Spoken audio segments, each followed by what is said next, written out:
বয়স 40 পেরোলেই এই কথাগুলো মেনে চলবেন, না হলে বৃদ্ধাবস্থায় আপনার অবস্থা হতে পারে খুবই শোচনীয়। নাম্বার 1, নিজের সারা জীবনের অর্জিত অর্থ এবং পৈতৃক সম্পত্তি নিজের কাছে রাখবেন। অত্যাধিক আবেগপ্রবণ হয়ে কারোর নামে করে দেওয়ার কথা ভুলেও ভাববেন না।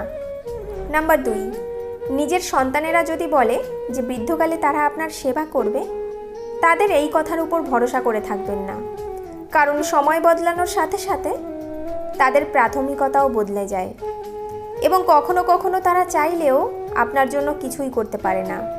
নাম্বার 3, বারবার নিজের ঘর বা বাড়ি পরিবর্তন না করে নিজেকে একটি স্থায়ী জায়গায় রাখুন, যাতে আপনি একটি স্বাধীন জীবনযাপন উপভোগ করতে পারেন।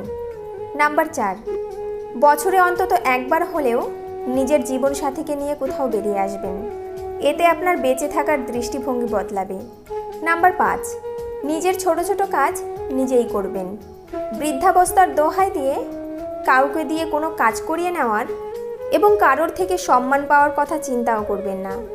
নাম্বার 6, শুধুমাত্র সেই সমস্ত মানুষদেরকেই নিজের বন্ধু সার্কেলে রাখবেন যাদের সঙ্গ আপনার জীবনকে প্রসন্ন করে তোলে, অর্থাৎ যারা আপনাকে সত্যিই ভালোবাসে। নাম্বার 7, কারোর সঙ্গে নিজের তুলনা করবেন না এবং কারোর থেকে কোনো প্রত্যাশাও রাখবেন না। নাম্বার 8, সবার কথা শুনবেন, কিন্তু নিজের বুদ্ধিমত্তার উপর